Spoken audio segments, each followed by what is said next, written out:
Oke, baik. Bismillahirrahmanirrahim. Assalamualaikum warahmatullahi wabarakatuh. Sebelumnya, saya Azif Farhan Ahlan dengan NIM C1L021002 ini menjelaskan terkait analisis kekritisan lahan daerah aliran sungai, mata kuliah perencanaan pengelolaan daerah aliran sungai dan ekosistem hutan.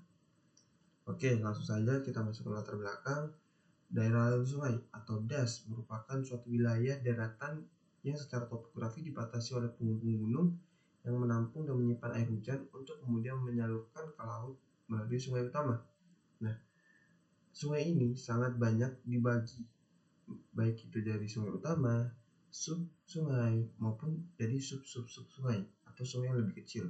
Nah, sungai ini karakteristiknya dipengaruhi oleh topografi, tata guna, panjang lereng, jenis tanah, dan lain-lain. Nah, lahan kritis. Menurut Purwowidodo 1990, memandang lahan kritis sebagai keadaan lahan yang terbuka sebagai akibat adanya erosi yang berat dan menyebabkan produktivitas pada lahan tersebut menjadi rendah. Nah, seperti penjelasan di sini, bahwasanya lahan kritis merupakan suatu lahan yang memiliki produktivitas atau kemampuan untuk menumbuhkan tumbuhan yang amat rendah yang harus dibantu oleh manusia maupun makhluk sekitar seperti hewan maupun dari pupuk-pupuk alami yang berada di kawasan sekitar, dari daun jatuh maupun yang lainnya. Oke, parameter penentu lahan kritis.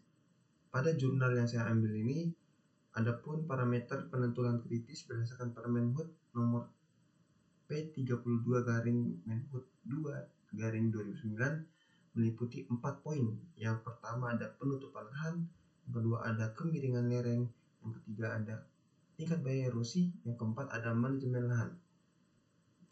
Oke, langsung saja kita masuk ke persamaan parameter lahan. Di jurnal yang saya ambil juga, parameter lahan kritis dibagi menjadi beberapa, khususnya difokuskan ke beberapa tempat seperti kawasan hutan lindung. Ada dua parameter dan persamaan parameter yang digunakan, sedangkan yang paling bawah ini kita lihat tingkat lahan kritis di wilayah tersebut. Nah, kita lihat persamaan ini ada 3 persamaan dan keterangannya berada di sebelah persamaannya.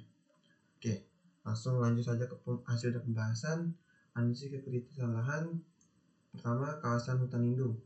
Nah, kawasan hutan lindung di DAS Tabunio memiliki luas 9.548,47 hektar atau sekitar 15,26% dari luas lahan atau luas DAS Tabunio. Nah, berdasarkan tabel yang berada di sebelah kiri kita ini, bahwasannya didapatkan lahan dengan kategori lahan kritis sebesar 836,08 hektar, di mana hal tersebut mengganggu fungsi hutan sebagai resepan air, penyedia jasa ekosistem seperti oksigen dan cadangan karbon, serta menjadi tempat hidupnya satwa-satwa liar di kawasan sekitar sana. Oke. Analisis kritisan yang kedua berada di kawasan budidaya pertanian, yaitu memiliki luas 51.103 hektar atau sekitar 81,69% dari luas DAS Tabunio. Nah, berdasarkan hasil tabel kedua ini kita bisa lihat umumnya pada kawasan ini tidak kritis dan potensial kritis. Nah, namun terdapat 355,33 hektar atau 0,7% yang masih dalam kategori lahan kritis. Nah, karena di sini budidaya pertanian, jadi kekritisan lahan itu diolah terus atau produktivitasnya diolah terus atau dibantu oleh masyarakat sekitar agar dapat dijadikan lahan pertanian seperti pertanian padi, jagung, maupun agroforestry lainnya. Oke, nah pada yang ketiga ada pada kawasan lindung di luar kawasan hutan. Nah, kawasan lindung di luar kawasan hutan Desa Bunyo memiliki luas 1.906 hektar, 19 hektar atau sekitar 3,04% dari luas Desa Bunyo. Nah, hasil analisis ini di mana tingkat kekritisan lahan kawasan lindung di luar kawasan hutan didapatkan bahwasannya masih ada 200,85 hektar yang masuk dalam kategori lahan kritis. Nah, hal ini bisa kita lihat ya, bahwasannya seperti banyaknya daerah sepadan sungai di bagian hulu Tabunyo merupakan daerah kawasan aktivitas tambang emas masyarakat atau dijadikan sebagai tempat tinggal atau dikelola sebagai masyarakat sebagai tempat yang tidak bisa dijadikan sebagai lahan yang dapat menjaga kawasan tersebut. Jadi hal itu dapat mempengaruhi nilai kekritisan suatu lahan tadi. Oke, yang keempat ada lahan kritis. Nah, lahan kritis di sini kita bisa lihat dari hasil tabel 4 dan tabel 6 di mana tiga peta kawasan tersebut memiliki analisis tingkat kekritisan lahan dan daerahnya. Di analisis tersebut maka diperoleh tingkat kekritisan lahan secara keseluruhan di Desa Bunyo seluas 1.392,26 hektar atau 2,22% dari luas Bunyo perbandingan luas kekritisan lahan di 2013 dan 2016 menunjukkan perbedaan yang sangat tinggi, di mana perbedaan tersebut kita bisa lihat dari lahan sebelumnya hanya seluas 19.109 hektar menjadi 1.392 hektar. Nah, lahan yang tidak termasuk kritis dari tidak ada menjadi 22.000 atau 35,84%. Nah, upaya rehabilitasi hutan dan lahan di Desa Bunyo telah dilakukan dengan baik seperti yang dilihat dari perubahan 3 tahun terakhir.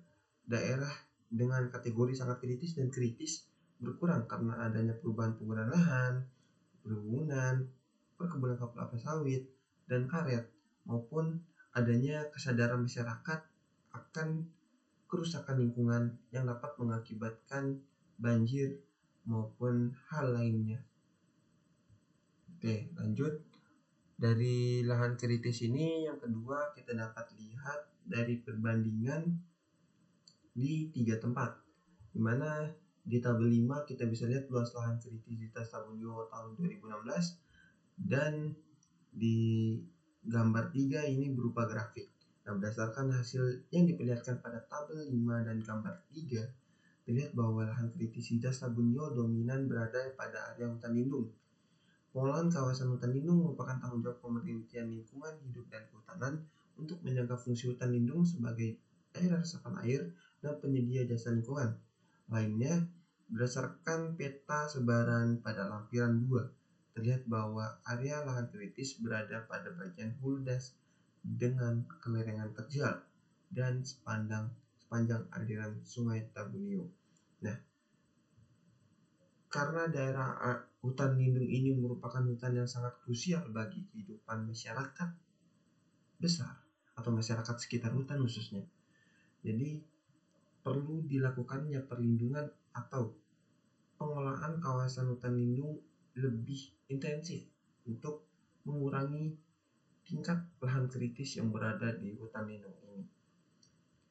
Adapun ini lanjutannya daftar pustaka, di mana jurnal ini dibuat oleh Auliana, Ridwan, dan Nurlina tahun 2018 tentang yang berjudul analisis tingkat kritisan lahan di Desa Bunyo, Kabupaten Tanah Laut Positron 7 jilid 2 halaman 54 sampai 59. Terima kasih. Baik, mungkin sekian presentasi dari saya. Lebih dan kurangnya mohon maaf. Wassalamualaikum warahmatullahi wabarakatuh.